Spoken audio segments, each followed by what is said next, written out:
네, 우리 그 마카비 혁명은 이제 다음과 같이 이제 발전을 해서 이제 결과적으로는 한 왕조가 세워지는 것으로 결론에 이르게 되는데요. 요 부분에 대해서 한번 간단히 살펴보고 넘어가겠습니다. 유다 마카비가 사망한 이후에 160년에 사망합니다. 그의 형제 요나단이 160년에 이제 통치권을 계승해서 이제 오랫동안 지휘권을 이제 행사합니다. 요나단이 지휘권을 계승할 때 셀류커스 왕국은 시리아를 두고 통치자 데메트리우스 1세 소테르와 안티오코스 4세 에피파네스의 아들로 자처하며 후대의 왕이 된 도전자 알렉산드로 발라스라는 이 두 사람이 이제 투쟁을 이제 하고 있었어요. 싸움을 하고 있었습니다. 이때 요나단은 발라스의 편을 들었고 그가 승리하는데 도움을 주게 됩니다. 이후 셀류커스 왕국의 왕으로 등극한 알렉산드로스 1세 발라스는 요나단을 유다의 장군, 총독 및 대제사장으로 임명하는 일이 이제 있게 됩니다. 마카비 일서에 의하면 10장에 그러니까 마카비 일서 10장에 의하면은 임금의 친구요 헬라 세계의 종교 대사제를 가리키는 자줏빛 옷과 금판을 이제 선물로 이렇게 이 발라스에게 받습니다. 여러분 여기서 한 가지 이제 우리가 의문인 것은 무엇이냐면 유다 마카비까지는 이 셀류커스 이 왕조와 이제 절대적인 대립을 추구했는데 이제 갑자기 어느 시점이 돼서 이제 이 뭐죠? 이 알렉산드로스 발라스와 함께 협력을 해서 그로부터 또 다시 뭘 받아요? 인정을 받게 되는 어떤 이런 일단의 일들이 발생하잖아요. 여러분 이게 어떻게 가능했을까 생각을 해볼 수 있는데 그 힌트는 뭐냐면은 우리 안티오코스 4세가 163년도에 사망한 이후에 그의 아들 유파토르가 이제 약 한 3년 정도를 통치를 해요. 통치할 때 뭘 하냐면 종교의 자유를 허락합니다. 여러분 종교의 자유를 허락했다라는 말은 이제 여전히 자신들이 그 지역의 지배권은 있지만 이제 자치권을 준다는 얘기잖아요. 그러니까 아직은 이 독립적인 어떤 나라나 통치권이 이제 성립되지 않은 거고 여전히 그 안에서 이제 종교의 자유를 위해서 혹은 또 종교적 어떤 자신 어떤 유대교의 회복과 예루살렘 회복을 위해서 이들이 싸운 것이지 사실은 나라가 있었던 건 아닌 거예요.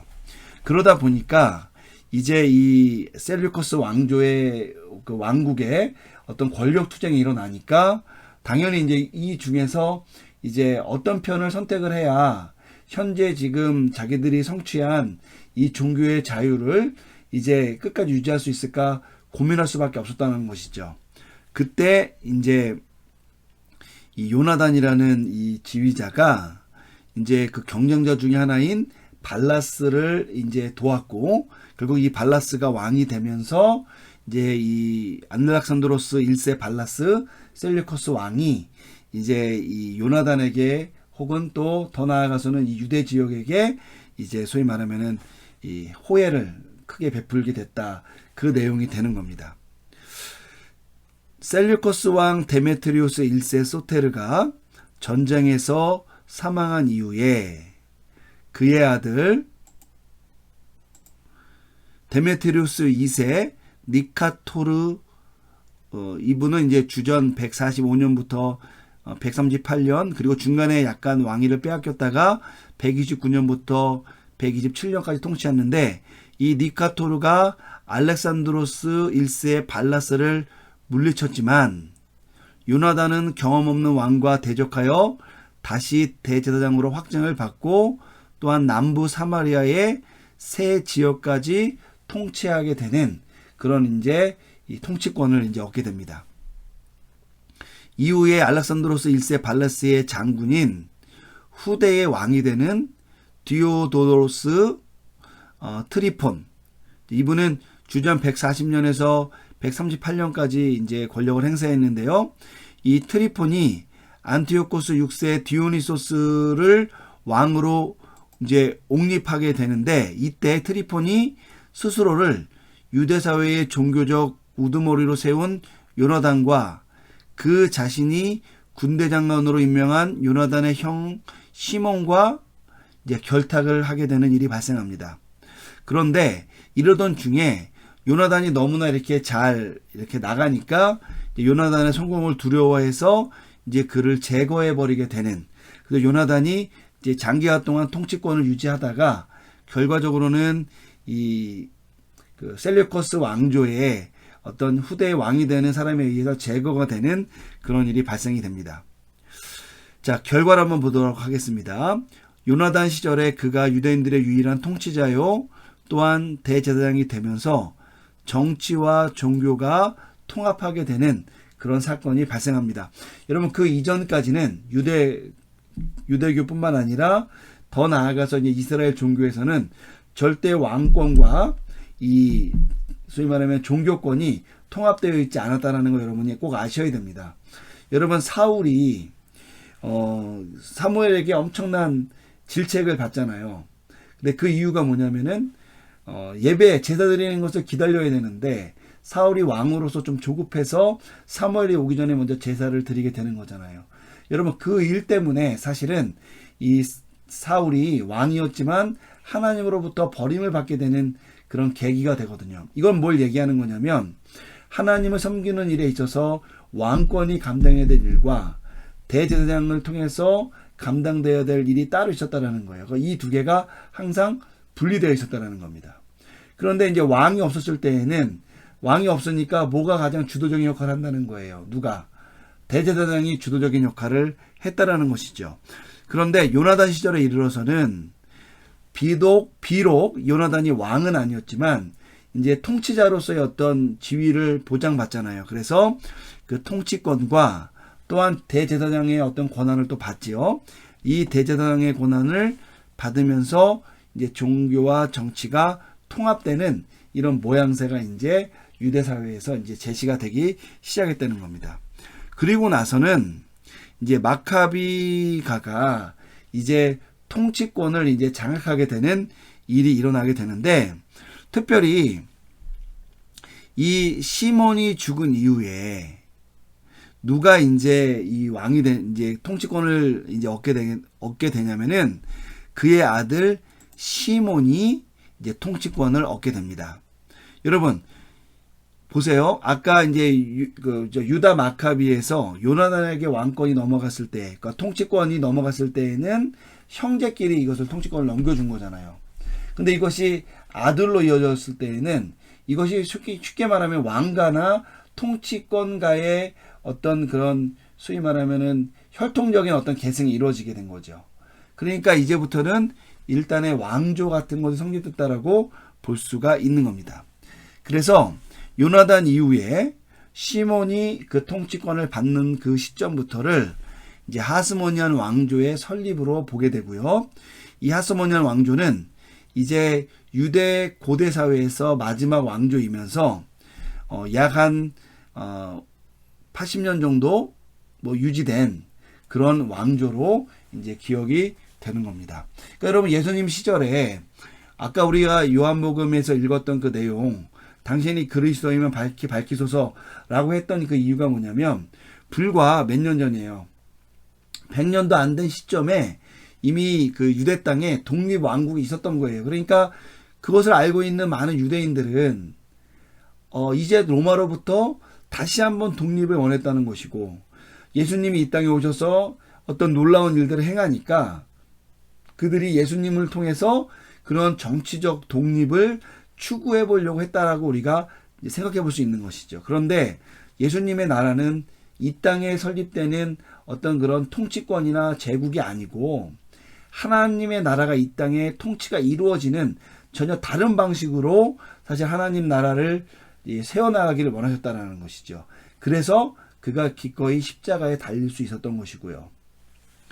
여러분, 전혀 다른 방식의 나라가 이 땅에 임하는 것을 예수님은 원했는데, 어쨌든 당시에 이 유대인들은 자신들이 원하는 그런 어떤 메시아, 그런 왕국, 하나님 나라가 따로 있었다는 거죠. 그러다 보니까 결국 예수님은 어떻게 했다는 거예요? 십자가에 못 박는 그런 어리석은 결과에 이르게 되었다는 겁니다. 여하튼 이 하스모니아 왕가가 성립이 되는데요. 우선은 우리가 아까 뭐 마띠아라든지 마카비라든지 이런 이름이 나왔는데 갑자기 하스모니안이라는 이름이 나오니까 조금 우리가 의아할 수 있는데요. 한번 이 용어에 대해서 한번 살펴보도록 하겠습니다.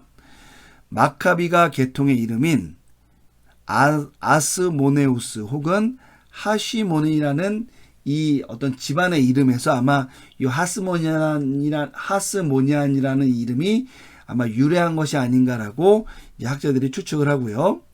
이는 정치와 종교의 합병 후에 형성된 대제사장직의 계통과 관련된 이름들이 이후에 이제 되는 겁니다.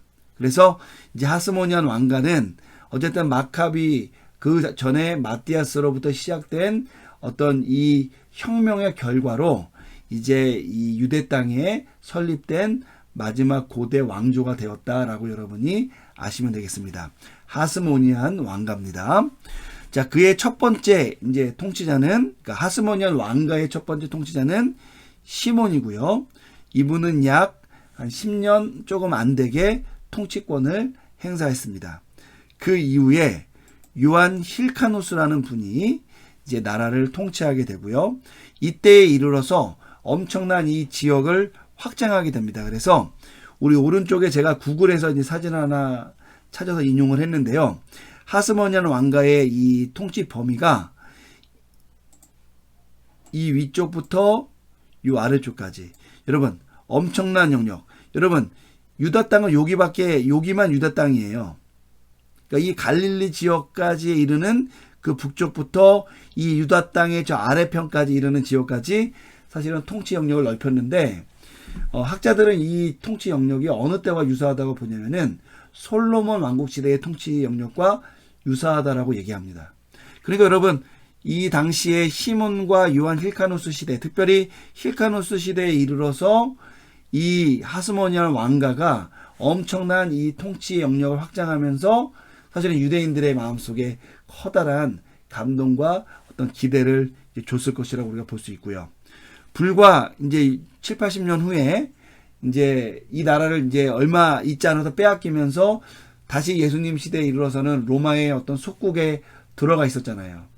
그러니까 그때 이 얼마 전에 있었던 이 독립왕국에 대한 그 기대가 여전히 그들 마음속에는 있었을 수 있다라고 우리가 생각해 볼 수 있는 겁니다. 자, 이후에 이제 아리스토블루스라는 자가 이제 1년 정도 남짓 통치를 하게 되고요. 그 이후에 알렉산더 얀네우스라는 분이 이제 왕위를 받아서 약간 수십 년간 통치를 하게 됩니다. 근데 이 얀네우스라는 분은 이제 왕이지만 또 유대인들의 왕이지만 유대인들을 특별히 이제 좋아하지 않았어요. 특별히 그 중에서도 이제 바리새파 사람들과 굉장히 경쟁을 했고 심지어 바리새파 사람들을 엄청나게 핍박을 해서 하루에 막 엄청 많은 사람들을 십자가에 못 박아 죽이는 일까지 감행했던 그런 어떤 잔혹한 통치자로 알려져 있습니다. 여하튼 그러나 끝까지 이 바리새파 사람들이 이런 악행에 대해서 굴복하지 않고 저항을 합니다. 여러분 이게 이제 주전 76년 103년에도 76년이니까 얼마 되지 않은 시절부터 이 바리새파 사람들이 이런 어떤 하나님의 율법과 하나님의 공의를 위해서 이 자신들의 통치자들에게 생명을 내놓기까지 그들이 주저하지 않고 저항을 했다. 여러분 그 사람들이 바리새인들이에요.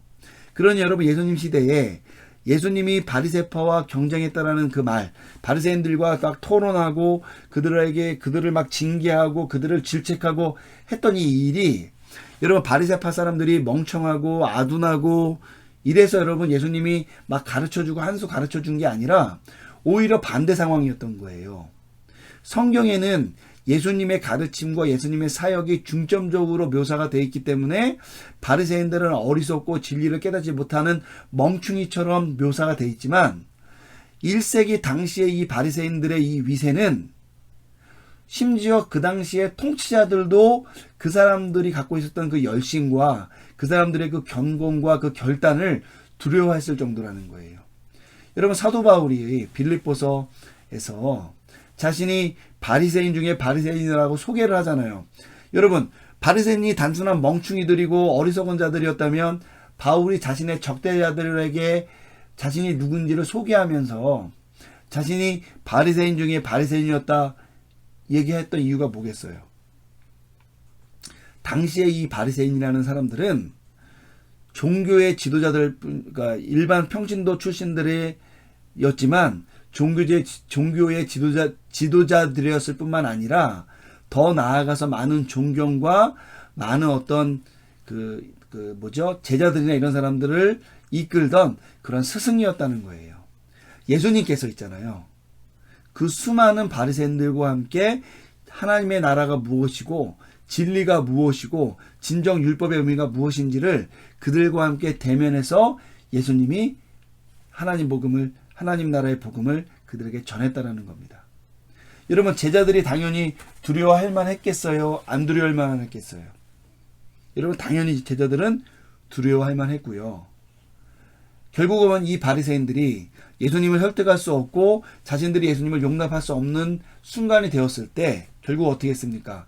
권력자들을 움직여서 예수님을 십자가에 달려 죽게 했죠.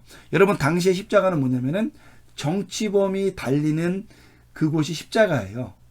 그런데 예수님을 죽일 때 유대인들 입장에서는 나무에 달린 자마다 저주받은 자의 표상이 있었고요.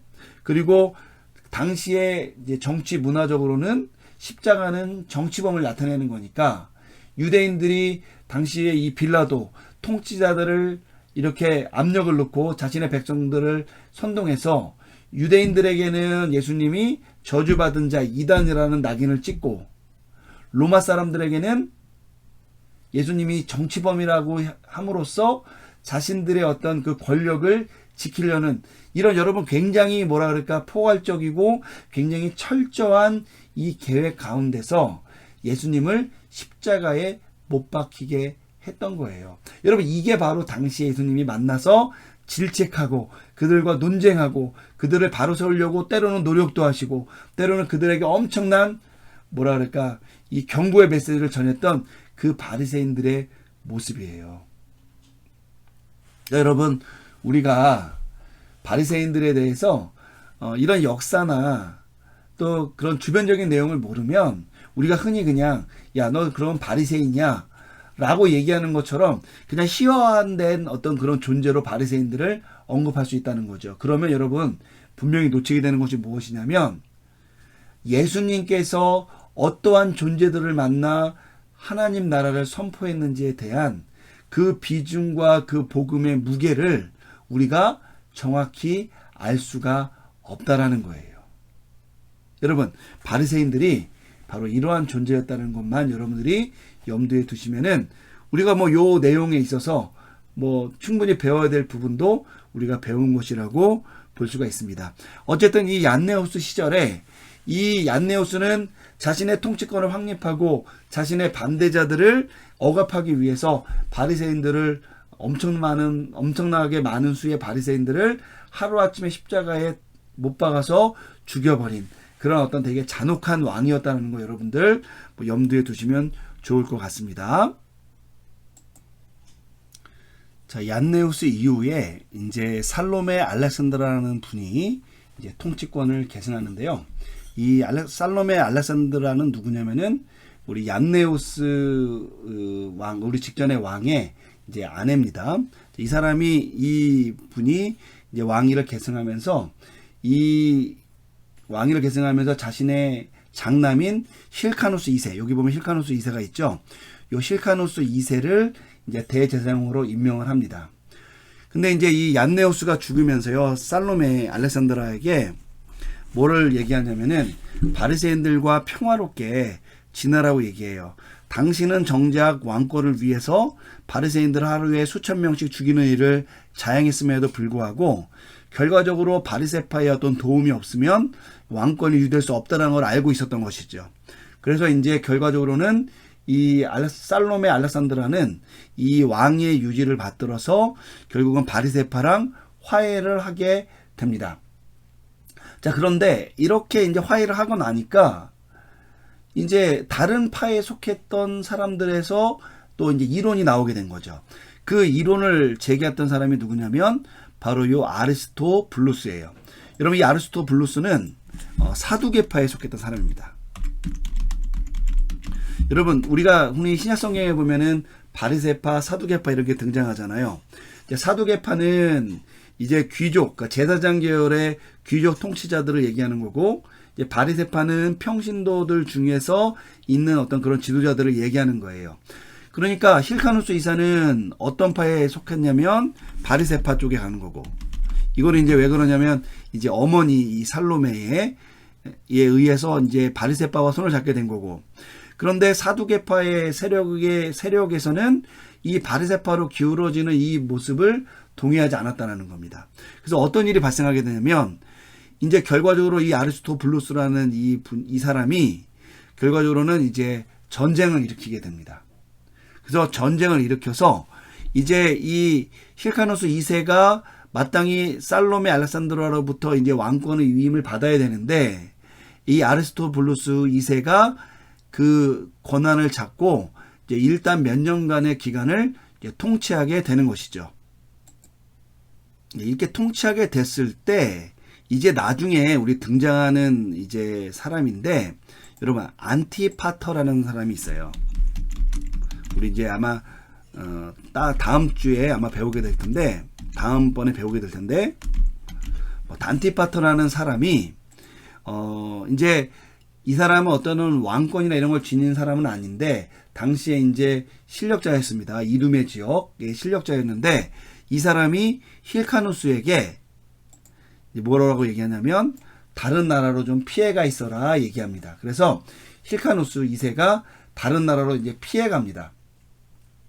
그런데 피했다가 이 피한 지역이 이제 아라비아에 있는 이제 아레타스라는 왕에게 피했는데 이 왕의 도움으로 이제 다시 힐카누스 2세가 이제 아리스토블루스 2세를 물리치고 다시 말하면 자신의 권력을 이제 회복하게 돼요. 자, 그래서 사실은 이제 4년 만에 힐카누스가 다시 이제 권력을 잡아서 이제 통치를 약 20여 년간 하게 되는데 사실은 이미 이때는 어떤 문제가 발생하냐면 우리 폼페이라는 이 로마의 이 장군 있잖아요. 이 폼페이가 이제 주전 65년도에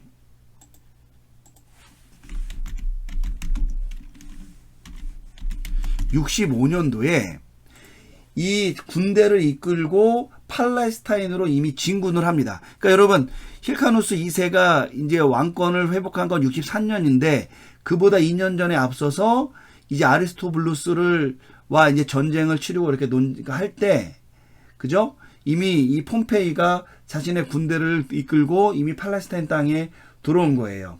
그러고 나서 이제 폼페이우스가 누구를 지지하냐면 폼페이가 힐카누스 2세를 지지합니다. 그러니까 쉽게 말하면 이 왕권을 빼앗겼던 힐카누스 2세는 아라비아 왕 아레타스의 지지도 받고, 그죠? 그러면서 로마의 장군 폼페이의 지지를 받으니까 결과적으로는 뭐예요? 이전까지는 왕이었지만 그 권력에 이렇게 예속될 수밖에 없는 상황에 놓이게 된 거죠. 사실은 그래서 이제 이 안티파터와 함께 공동 통치, 수위 말하면 섭정 통치가 이제 다시 한번 예루살렘 땅에 유대 땅에 이루어지게 되는 겁니다. 어쨌든 이 폼페이가 쳐들어왔을 때 어떤 일이 있었냐면 이 폼페이는 이제 12,000여 명의 유대인들을 이제 학살을 했고요. 그리고 예루살렘 성전을 3개월간 포위해서 결국 함락시킵니다. 이때 이제 이 폼페이가 어디에 들어가냐면 이제 성소에 들어가고 그 중에서 지성소까지 들어갔다고 이제 보고가 되는데 뭐 소문 이제 어떤 문헌들에 의하면 이제 지성소엔 들어갔지만 지성소는 더럽히지 않았다 이렇게 이야기가 어쨌든 전해지고 있습니다. 여하튼 이 힐카누스는 이 폼페이에 의해서 이제 그 대제사장으로 임명이 되고요. 결과적으로 이제 아리스토블루스 그 가문과 그 자녀들은 이제 완전히 권력에서 추출되고 그 중에서 이제 아들 알렉산더와 안티고노스라는 아들이 있었는데 뭐 이 아들 둘은 이제 로마로 이제 압송이 되게 됩니다. 뭐 꼭 알아야 되는 건 아닌데요. 뭐 이름을 한번 써보자면 한 명은 알렉산더고요. 다른 한 명은 안티고노스입니다. 여러분 이 안티고노스가 후대에 다시 한번 등장하기 때문에 여러분들이 한번 보시면 되겠고요. 어쨌든 이렇게 되면서 결국은 이 폼페이가 결국은 이제 이 실카누스 2세를 이제 권력을 되찾아줘서 대제사장으로 임명을 하잖아요. 그러니까 결과적으로는 뭐가 된 건가요? 독립적으로 통치하거나 자신의 직을 유지할 수 없는 상황이 된 겁니다. 이렇게 되면서 결과적으로 하스모니안 왕가가 사실은 그 통치권을 상실하게 됩니다. 근데 통치권을 상실했다 하더라도 이 힐카누스 2세가 있는 동안, 요 기간 동안에는 힐카누스가 여전히 이제 유대 공동체 안에서는 이제 대제사장의 어떤 역할을 함으로써 이 하스모니안 가의 왕가의 그 명맥을 유지하게 됩니다. 어쨌든 이 힐카누스 2세로 인해서 이제 하스모니안 왕가, 소위 말하면 고대 유대인들의 이 마지막 왕조가 이제 문을 닫게 되고요. 이제 이 로마 세력, 그리고 이 안티파터라는 이 이두메, 이방의 통치 세력이 이제 예루살렘 그리고 유대 땅에 이제 권력자로 이제 등장하게 되는 사건이 발생하게 되는 겁니다. 여러분 그 이후에 이제 우리가 등장하는 그 유명한 있잖아요. 헤롯 대왕, 예수님을 죽이려고 그 어린아이들 죽였던 그 헤롯, 바로 그 헤롯이 이 유대 땅의 통치자가 되잖아요. 이제 그 헤롯 대왕의 이 조상의 아버지의 이제 안티파터가 있는 겁니다. 그래서 여러분들이 이제 어떻게 유대 땅에 이제 이 헤롯과의 통치가 이루어지게 됐느냐라는 것을 우리가 다음 시간에 한번 살펴보도록 하겠습니다. 여러분 수고하셨습니다.